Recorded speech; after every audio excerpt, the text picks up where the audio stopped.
सुनने वाले सारे भाइयों बहनों और छोटे बड़े सबको मेरी राम राम। आज का महात्म शुरू करने से पहले एक छोटी सी रिक्वेस्ट, अगर आपने चैनल को अभी तक सब्सक्राइब नहीं किया है तो प्लीज सब्सक्राइब करें और वीडियो को ज्यादा से ज्यादा लोगों के साथ शेयर करें ताकि वे भी इस पुण्य कथा को सुनकर इससे लाभ उठा सकें। अगर आप किसी भी तरह की कोई धार्मिक या पूजा पाठ की किताब या पूजा का कोई भी अन्य सामान खरीदना चाहते हैं तो उसके लिए नीचे डिस्क्रिप्शन में दिए हुए मेरे लिंक पर जाकर खरीद सकते हैं। तो शुरू करते हैं आज की कथा। वैशाख मास महात्म्य, 9वां अध्याय। मिथिलेश ने कहा, हे प्रभु, जब कामदेव जलकर भस्म हो गया तो उसकी किस प्रकार उत्पत्ति हुई और पहले के किए गए कर्मों के कारण उसे क्या क्या कष्ट भोगने पड़े। हे ब्रह्मर्षि, मुझे ये वृत्तांत सुनने की बड़ी तीव्र अभिलाषा है। आप कृपा करके मुझे ये सारा वृत्तांत सुनाइए।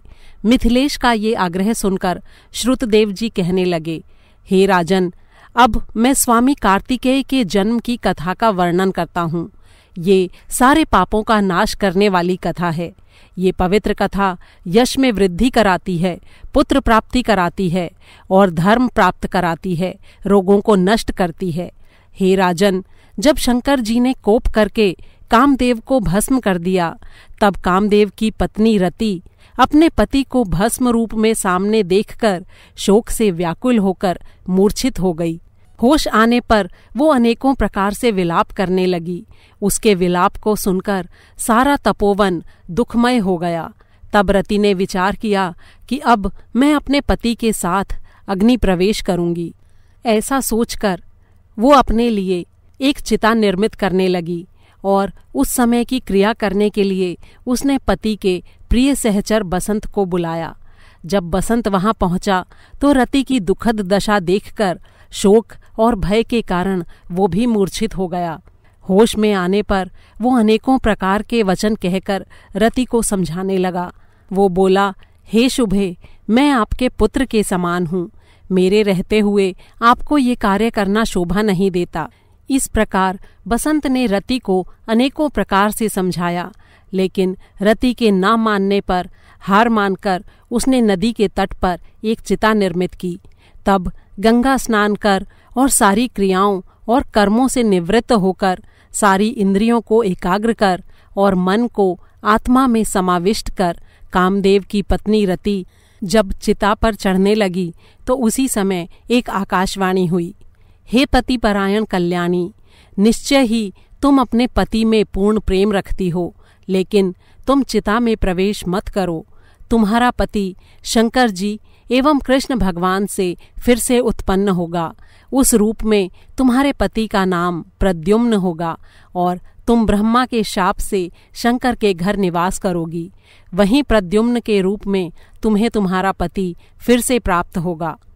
ऐसा कहकर आकाशवाणी मौन हो गई। जब रति ने ये आकाशवाणी सुनी तो उसने चिता प्रवेश का विचार त्याग दिया।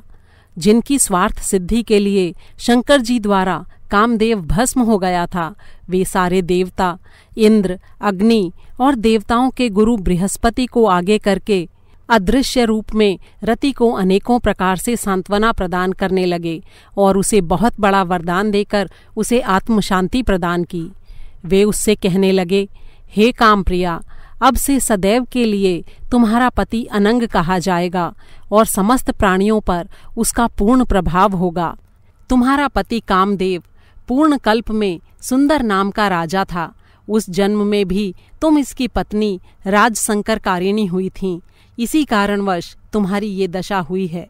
अब तुम एक कार्य करो कि वैशाख मास में प्रातःकाल मंदाकिनी नदी में स्नान करके मधुसूदन भगवान का पूजन करो और उनकी दिव्य कथा सुनो। और हे सुमुखी, तुम अशून्य शयन नामक व्रत का आरंभ करो। हे शुभे, वैशाख मास में इस धर्म का पालन करने से और इस व्रत का अनुष्ठान करने से निश्चय ही तुम्हें तुम्हारा पति अवश्य प्राप्त होगा। इसे अटल सत्य समझो। इस प्रकार कामदेव की पत्नी रति को वरदान देकर सारे देवगण अपने अपने लोक को चले गए।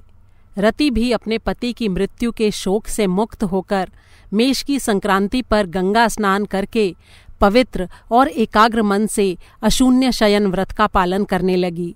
इस व्रत के पुण्य प्रताप से रति को तत्काल ही उसका पति कामदेव दृष्टिगोचर हो गया। उसने देखा कि उसका पति ऐसा पराक्रमी है कि कोई उसके पराक्रम को रोक पाने में समर्थ नहीं है। पूर्व कल्प में भी वो बड़ा ही धार्मिक और धर्म में अनुराग रखने वाला राजा था, लेकिन उसने वैशाख मास में अज्ञानतावश कर्तव्य धर्मों का पालन नहीं किया था। इसलिए हालांकि वो ईश्वर का पुत्र था, लेकिन फिर भी इस दोषवश वो अंगहीन अनंग हुआ। वैशाख मास में मेष की संक्रांति को व्यर्थ खो देने का ही कुफल था। जब देवताओं को भी ये सब भोगना पड़ा तो फिर मनुष्यों के विषय में तो कुछ नहीं कहा जा सकता है। उधर दूसरी तरफ जब शंकर जी अंतर्ध्यान हो गए तो पार्वती जी को बड़ी ही निराशा एवं दुख हुआ। वे मौन खड़ी रह गईं और सोचने लगीं कि अब मैं क्या करूं। पार्वती जी की ऐसी दयनीय दशा देखकर उनके पिता हिमाचल उन्हें अपने साथ घर ले गए, लेकिन तब तक पार्वती जी पर शिवजी का बहुत ही तीव्र प्रभाव हो चुका था।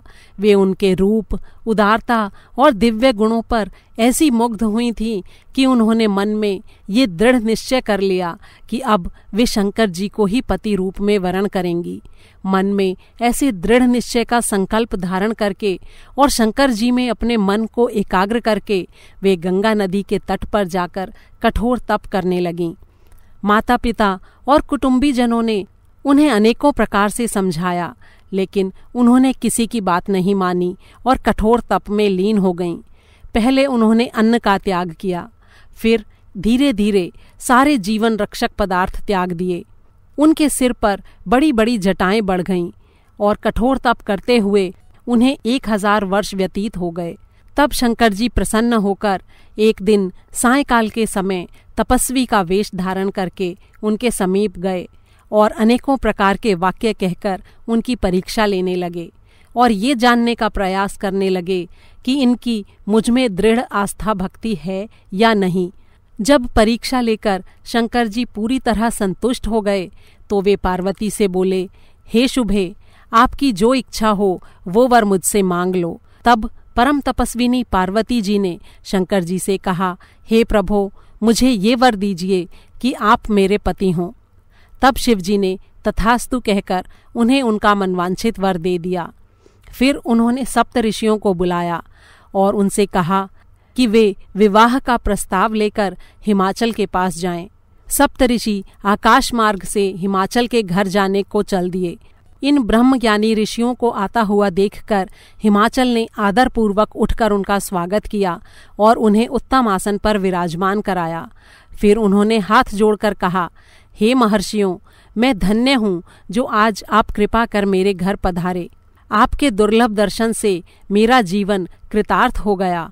अब आप अपने आगमन का कारण स्पष्ट कीजिए। हिमाचल का निवेदन सुनकर सप्तऋषि बोले, हे गिरीश्वर, वर्तमान में आपकी जो पार्वती नाम की कन्या है, ये पिछले जन्म में दक्ष की पुत्री के रूप में उत्पन्न हुई थी। इन्होंने अपने पिता के यज्ञ में शरीर का त्याग कर दिया था और अब ये पुत्री के रूप में आपके यहाँ उत्पन्न हुई हैं। आपकी इस कन्या का पाणी ग्रहण करने में तीनों लोकों में शिवजी के अतिरिक्त और कोई समर्थ नहीं है। इसलिए हे कल्याणात्मन, आप अपनी इस कन्या को शंकर जी को दान करके कृतार्थ होइए। आपने अपने अनेकों पूर्व जन्मों में बहुत ही सुकर्म किए हैं और अब आपके वे पुण्य कर्म परिपक्व होकर फल देने के लिए पूरी तरह तैयार हैं।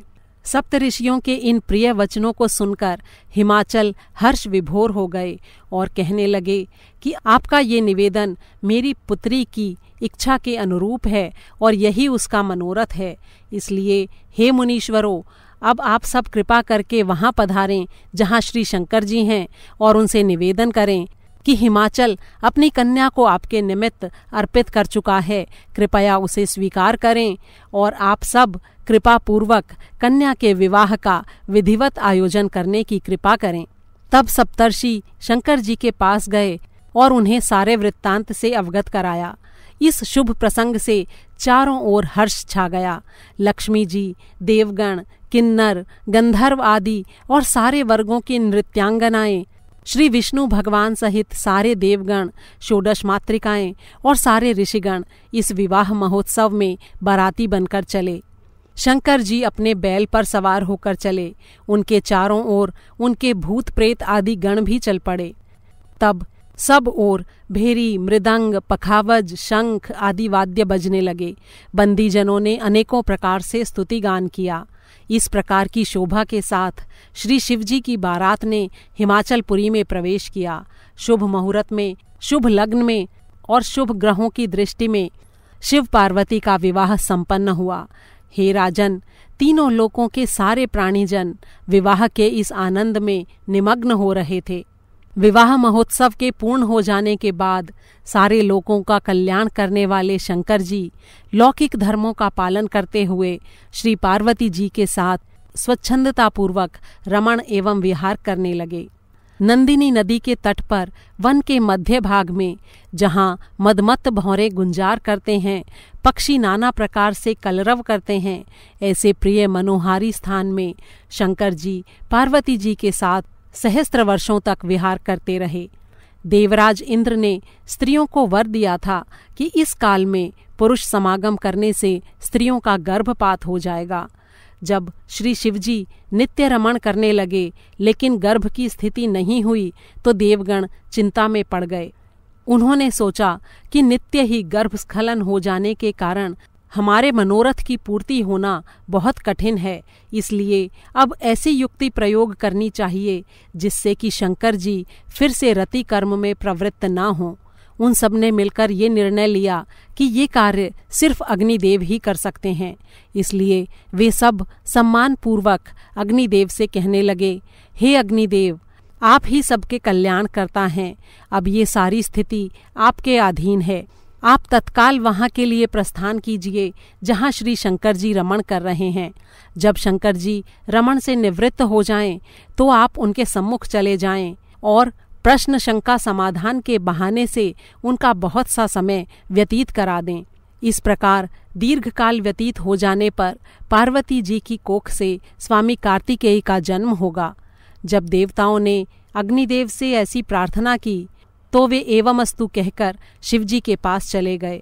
लेकिन रमण काल में वीर्य स्खलन के पूर्व ही वे शिवजी के पास पहुंच गए।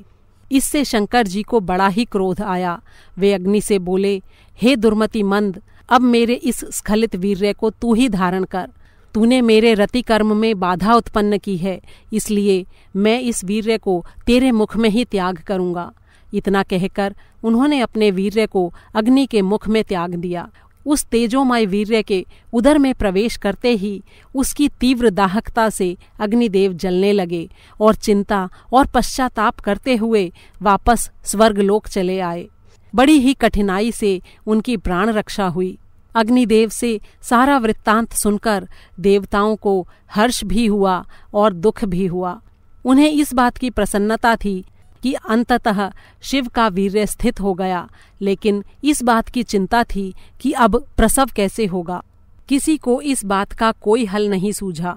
अग्नि के उदर में शंकर जी का तेज शीघ्रता से वृद्धि प्राप्त करके बढ़ने लगा और इसी क्रम में 10 माह का समय व्यतीत हो गया।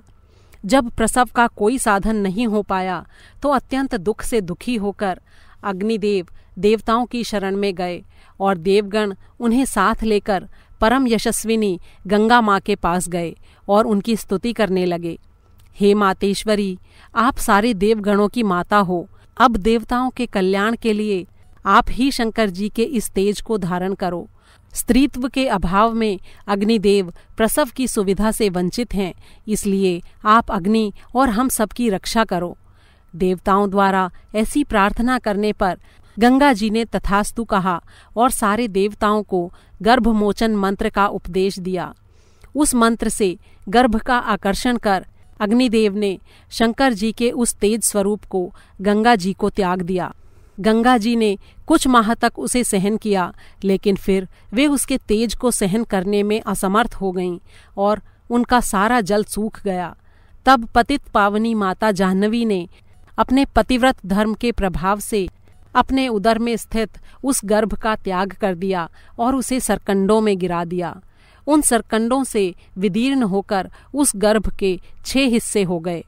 तब उसी समय ब्रह्मा जी द्वारा 6 कृतिकाएं वहां आईं और उन्होंने सरकंडों से अलग हुए उस शिव के तेज से 6 मुख वाले एक पुरुष का निर्माण किया, लेकिन उन 6 मुखों में उन्होंने शरीर एक ही रखा।